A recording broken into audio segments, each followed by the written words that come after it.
You're listening to the Dyslexia Mom Podcast. We're excited that you're here today. We are here to provide you with inspiration, education, and lots of support while raising your children with dyslexia. I'm your host, Nicole Holcomb, a mom just like you raising a daughter with dyslexia. And by the way, I also have 20 years of experience as an educator, school counselor, school district administrator, and an attorney. I can't wait to share conversations with you about parenting children with dyslexia.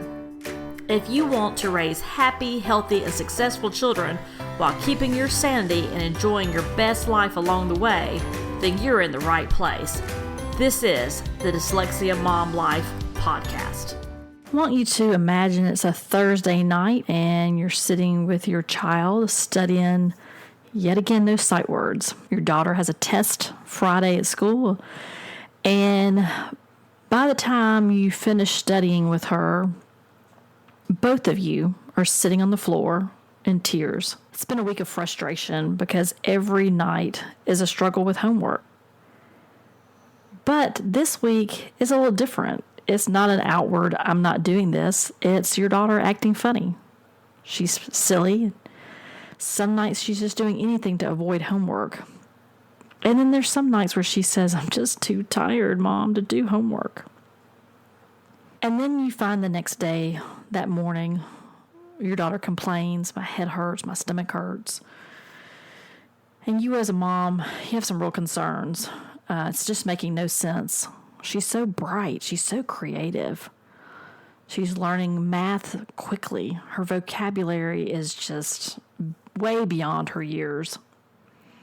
Something's going on, you keep thinking. Just something, you can't put your finger on it, but something's just not right.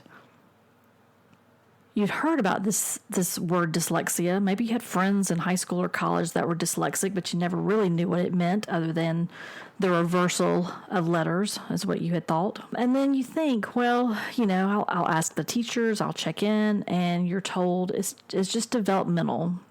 These words, these sight words, one day it's just all going to click. Just maybe taking her a little longer, so it's okay, don't worry. But she doesn't. And it doesn't click. And it's a year later. And now you realize your daughter is dyslexic.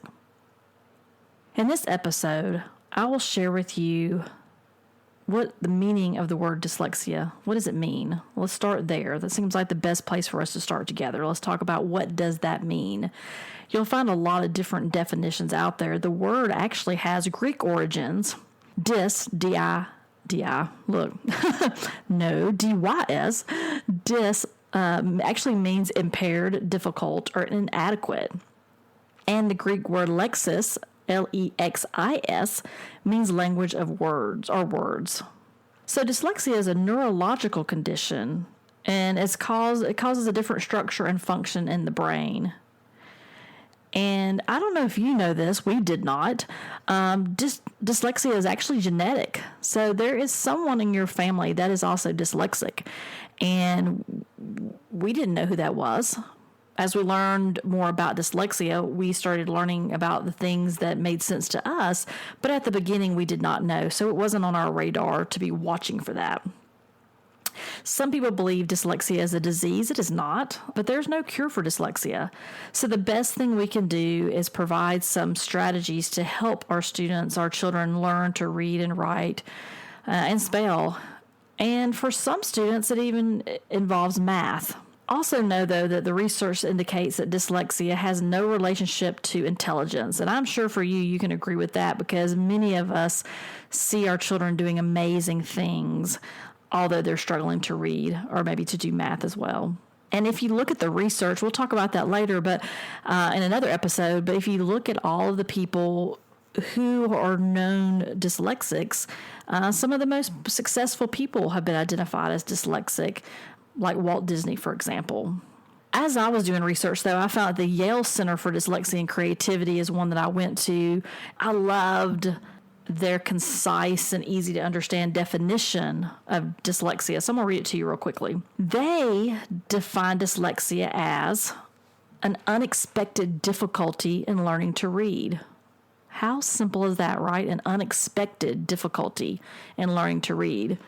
We all think about learning being so natural, but it really is not. Dyslexia takes away an individual's ability to read quickly and automatically and to retrieve spoken words easily, but does not damper their creativity and ingenuity. Like I said, one of my favorite definitions of dyslexia. So if you're here, you either already know your child is dyslexic, or you may be thinking, I see some warning signs. I think my child might be dyslexic. We're just struggling. So there are some specific characteristics that you may see at home and at school. And all I can tell you at this point is you should absolutely follow your instinct. Follow your instinct on what you think needs to be done, right? Because it really made all the difference for our daughter, who started receiving services in second grade. Had we not followed what was my instinct and get her tested, we probably would just now be figuring this thing out, and she would have lost another year or two of school. Hey, I just wanted to pop in here and tell you about a free resource that we are providing. We have created a resource for you called Summer Activities, bringing the learning and the fun home to you. And if you're like us, we've been home since March, and so it's a long 5 months from when we left school to when we go back to school. And so we are looking at our house to have other activities to do at the same time, continue to remediate our dyslexic learner and provide her with reading and math opportunities. And so I have compiled some activities and some resources. Some are paid, some are for free.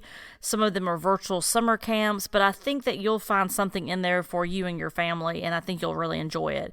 So if you will just, after listening to the podcast, look in the podcast information for this episode, and I will have a link there for you where you can jump over and subscribe and get this summer 2020 activities. And I know you're going to love it, and I know you're going to enjoy it. And P.S., you'll get some other freebies along the way too that I plan on sending out. So enjoy your summer. And now back to the episode. Another great resource that everybody I've talked to recommends is Overcoming Dyslexia by Sally Shaywitz. She's actually released a second edition here about a month ago, so you might want to check that one out. I went ahead and ordered that to have that readily handy. What I love about her book is she covers that dyslexia in 4 parts in the first edition, which is she goes through just what is reading, like how does it work? She talks about diagnosing dyslexia, helping your child become a better reader. And how do you overcome it? How do you turn struggling readers into proficient readers? So she has a pretty extensive list of characteristics, so I would recommend you grabbing that. I have that link in my show notes as well to that book. But what I love about it is you really can dig in and look at what are the characteristics by age groups. It's hard to give you kind of a generic, this is what it looks like, because it could look different depending on if your child is 6 or your child is 16. It might look very different. So don't forget, if you'd like to get the show notes for this episode, along with the links that we discussed, you will head over to dyslexiamomlife.com/episode 2. That's the number 2. I also want to encourage you to subscribe to the podcast today. I don't want you to miss out on any of our episodes. I'm going to be adding some bonus episodes for you, and I want to make sure that you get those and that you have a chance to not miss out on those. So click and subscribe to where you listen to your podcast. And if you enjoyed the show today, I would appreciate it if you would take just a few minutes and leave a review. This really does help other moms find our show. It's not about what you do that matters. It's how you show up. How you show up for yourself and how you show up for your family. And remember, there's going to be failures along the way. But remember, it's never a failure. It's always a lesson. So go out this week. Find some new lessons, fail hard, fail fast, and learn what works, and better yet, learn what doesn't. Remember, Thomas Edison always said, I have not failed. I've just found 10,000 ways that won't work.